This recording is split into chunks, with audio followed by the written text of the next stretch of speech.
दोस्तों, अगर भगवान श्री कृष्ण चाहते तो अपने मित्र अर्जुन को कह सकते थे ना कि सखा, जाओ तुम आराम से किसी आश्रम में, किसी मंदिर में जाकर मेरे नाम का जाप करो, मेरे नाम का सत्संग करो, मेरे नाम का गुणगान करो, माला का जाप करना मत भूलना।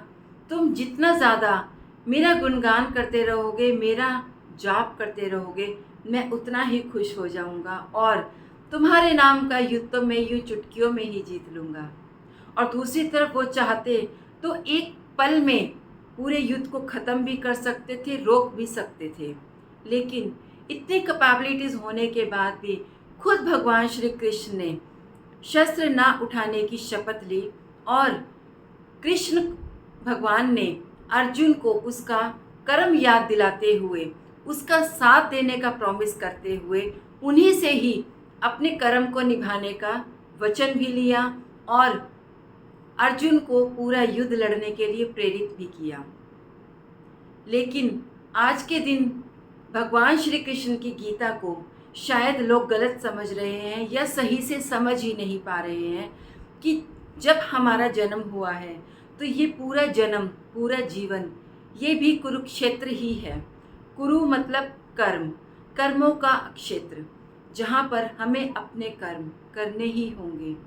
लेकिन आज का युवा वर्ग अपनी स्टडीज़ को, अपनी फैमिली को, अपने माता पिता को अकेले घर में छोड़कर सिर्फ एक ही बात, हम तो बाबा जी की सेवा के लिए आश्रम में जा रहे हैं, हमें तो सिर्फ वृंदावन में रहना है, हमें आपके पास नहीं आना है।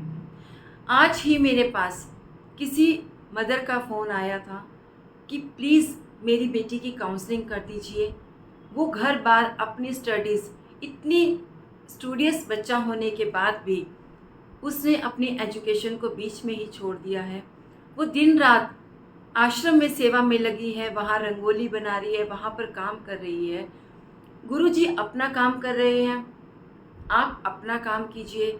अगर आपको सेवा भी करनी है तो आप जाइए, लेकिन ऐसा सही नहीं है कि आप अपनी स्टडीज़ को, अपने पेरेंट्स को और अपने जीवन के सभी कर्मों को छोड़कर तपस्या के लिए, साधना के लिए चले जाएं।